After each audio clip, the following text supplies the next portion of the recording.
இருக்குது. தேங்க்யூங்க, ரொம்ப சந்தோஷம்.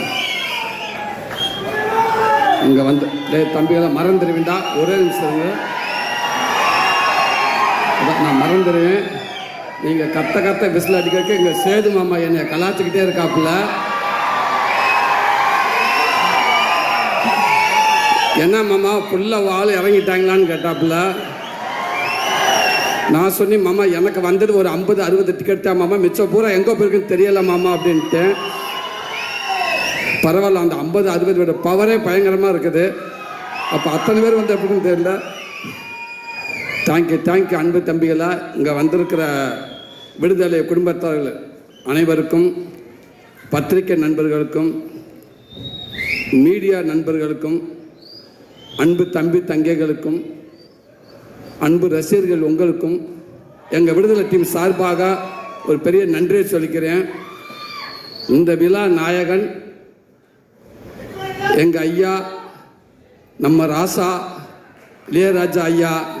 இந்த விழா மட்டும் கிடையாது, இந்த பாடல் விழா மட்டும் கிடையாது. பாடல் விழாவாக இருக்கட்டும், காது குத்து விழாவாக இருக்கட்டும், கோவில் விழாவாக இருக்கட்டும், திருமண விழாவாக இருக்கட்டும், எந்த விழாவாக இருந்தாலும் கடந்த 49 வருஷம் அவர் தான் ஒரே நாயகன். எல்லாத்துலேயுமே அவர் தான் இருந்திருக்காரு. சினிமாவுக்கு வந்த காலகட்டத்தில் ஏறாத இடம் இருக்காது, பார்க்காத வேலை இருக்காது. அந்த வேலையெல்லாம் பார்த்துட்டு வந்து நைட்டு கை கால் வலியோடு வந்து படுத்து கிடக்கிறப்ப, அசஞ்ச அப்படி படுத்து கிடக்கிறப்ப அப்படியே எதிர்த்த வீட்டில் ஜன்னலில் லேசாக பாட்டு கேட்கும், ஐயாவோட பாட்டு. அப்படியே மெல்ல போய் அந்த வீட்டுக்காரனை கதவை டொக் டொக் 2 தட்டு. என்ன பண்ணுவேன், லேசாக அதை ஓப்பன் பண்ணி விட்டுங்கண்ணே, புண்ணியமாக போகும், இந்த கதவை கொஞ்சம் திறங்கண்ணேன்டுவேன். அப்படியே காற்று வந்து மேலே அடித்த மாதிரி அவருடைய வரிகள், அந்த பாட்டு வந்து நம்மளை அப்படியே தட்டி எழுப்போம். அந்த பாட்டு சத்தத்தை கேட்டு அப்படியே படுத்துட்டோம்டா, பக்கத்தில் ஒரு தாய் ஸ்தானத்தில் அவரோட பாட்டெல்லாம் வந்து நமக்கு ஆறுதல் கொடுக்கும். டேய் கவலைப்படாத, எல்லாம் சரியாயிடும், சரியா வாங்கடா வாங்க, நல்லா இருப்பேன், பெரிய ஒரு நம்பிக்கையை கொடுத்துச்சு.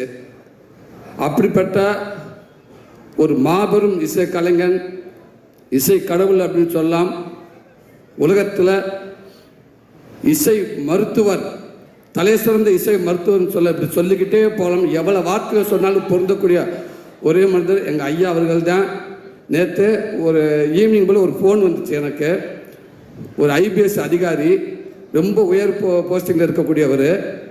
பார்த்து ஒரு 3 மிஸ்டேக் காலையில் கால் பண்ணியிருக்கார். நான் ஈவினிங் ஒரு 5 மணிக்கு தான் நான் பார்த்தேன். பார்த்தோன்னே பதறிப்பு, என்ன ஆச்சு ஏதாச்சும் எதுவும் பிரச்சனைன்னு சொல்லிட்டு பதறிப்பு, சார் வணக்கங்க சார் நான் கவனிக்கலங்க சார் சொல்லுங்கள் சார்ன்றேன். என்னங்க அந்த மனுஷன் பாட்டு போட்டிருக்காரு, என்னங்க பாட்டு சாண்டு, இந்த தென்னந்தனம்பு பாட்டு கேட்டீங்க, எத்தனை தடவை நான் கேட்டேன்னே தெரியலைங்க எனக்கு. எங்கள் உண்மைக்கு தொலைக்குதுங்க. அப்படி ஒரு பாட்டு கேட்டுட்டே இருக்குங்க. உலகத்தில் எல்லாத்துக்கும் ஒரு ஆப்ஷன் இருக்குங்க அந்தந்த காலகட்டத்தில். ஆனால் ஆப்ஷன் இல்லாத ஒரே ஆப்ஷன் இளையராஜா ஐயா மட்டும்தாங்க. அவருக்கு ரீப்ளேஸ்மெண்ட் யாருமே கிடையாதுங்க, அது அவர் மட்டும்தாங்க அப்படின்னு சொல்லுவாங்க. ரொம்ப சந்தோஷமாக இருக்குங்க ஐயா.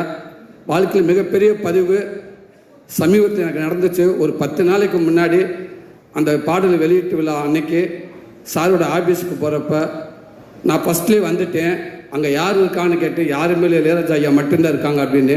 டிரைவர்கிட்ட டக்குன்னு வண்டி உரங்கட்டு அப்படின்ட்டேன். வெயிட் பண்ணு, அதாவது வந்ததுக்கப்புறம் போகலாம் அப்படின்னு.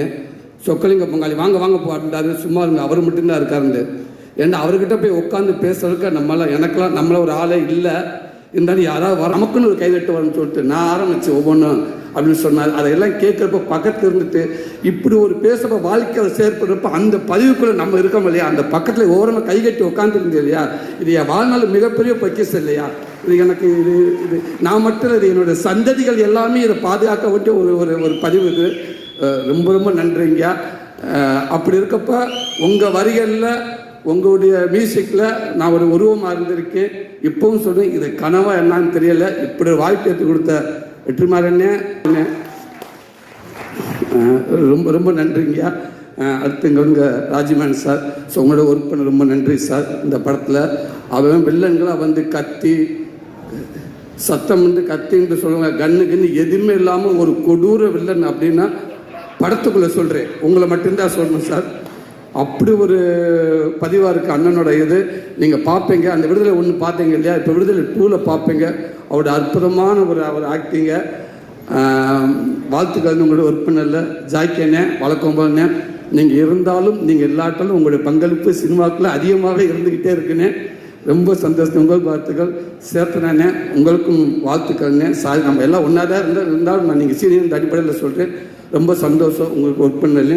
அன்பு தம்பி கவின், நீ சொன்ன மாதிரி அந்த கேரளாவில் நீங்கள் கருணாசன் நடிக்கிறப்ப நீ நடிச்சுக்கிட்டு இருந்தால், நானும் கேரளா ஃபஸ்ட்டு ஒரு மலையாள படத்தை கூட்டி போயிட்டாங்க. அங்கே போய் நடிச்சுக்கிட்டு இந்த ஆரம்ப காலகட்டத்தில் டக்குன்னு பிரேக்குன்னு விட்டுருவாங்க. எங்கே போய் உட்காருன்னு தெரியாது. மழை விழிச்சு ஒரு ஓரமாக ஒண்டிக்கிட்டு வந்து உட்காந்துருந்தேன் நான். அப்போ நீ வந்தால் அண்ணன் அவங்க அப்பா வந்ததுனால பார்த்து பேசிட்டு இருந்து நிறைய விஷயங்கள் அண்ணன் சொன்னார். இன்றைக்கி இந்த படம் பார்க்குறப்ப வெற்றிமாறன் 2 சீன் போட்டு காட்டினாங்க. அதில் அவனுடைய பங்களிப்பு அப்படி இருக்குது. வாழ்த்துக்கள் தம்பி. சினிமாவில் அவர் மூலமாக கண்டிப்பாக மிகப்பெரிய ஒரு ஒரு நல்ல இடத்துக்கு நான் நம்புகிறேன்.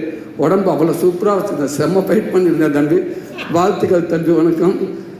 ப்ரொடியூசர் அண்ணன், நீங்கள் அடிக்கடி சொல்லுவீங்க எங்கே ஆரம்பித்து எங்கேயோ வந்து நின்றுருக்கு. ரொம்ப சந்தோஷம். அண்ணா பட்டினம் உங்களுக்கு நன்றி மேம். தமிழண்ணே நன்றிங்க சார். உங்களுக்கு வாழ்த்துக்கள் சார். சேது மாமா, லவ் யூ மாமா.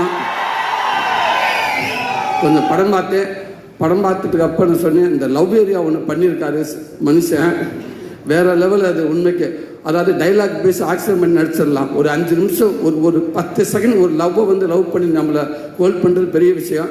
ஆனால் ஒரு சீன் ஃபுல்லாக மஞ்சு மேம் மாமாவை சேர்ந்து டைலாக்கே பேசாமல் அந்த ஒரு சீன் ஃபுல்லாக ஒரு லவ்வை எப்படி சொல்கிறது, உன்னை எனக்கு பிடிச்சிருக்கா அப்படின்னு கேட்குறக்கு அவர் ஆக்ட் பண்ணியிருப்பாப்புல. மிகப்பெரிய ஆக்டிங். அது மிகப்பெரிய ஆக்டிங். நம்மளை அறியாமல் ஒரு நடிகை நடிக்கிறப்போ பார்க்குறப்ப நம்ம அந்த மூஞ்சி நம்ம கை காலம் நம்மளை அறியாமல் அவங்களோட அப்படியே போய்கிட்டே இருக்கும். அப்படி ஒரு அந்த சீன் அது. ஐ லவ் யூ மாமா. இதே மாமா, நீ இன்னும் மேலும் நீ மிகப்பெரிய இடத்துல இருக்க மாமா. இருந்தாலும் இந்த படம் இன்னும் மேலும் மிகப்பெரிய நடிகனாக கொண்டு போய் சேர்க்கணும்னு நான் இறைவனை நம்புறேன் மாமா. வாழ்த்துக்கள் மாமா.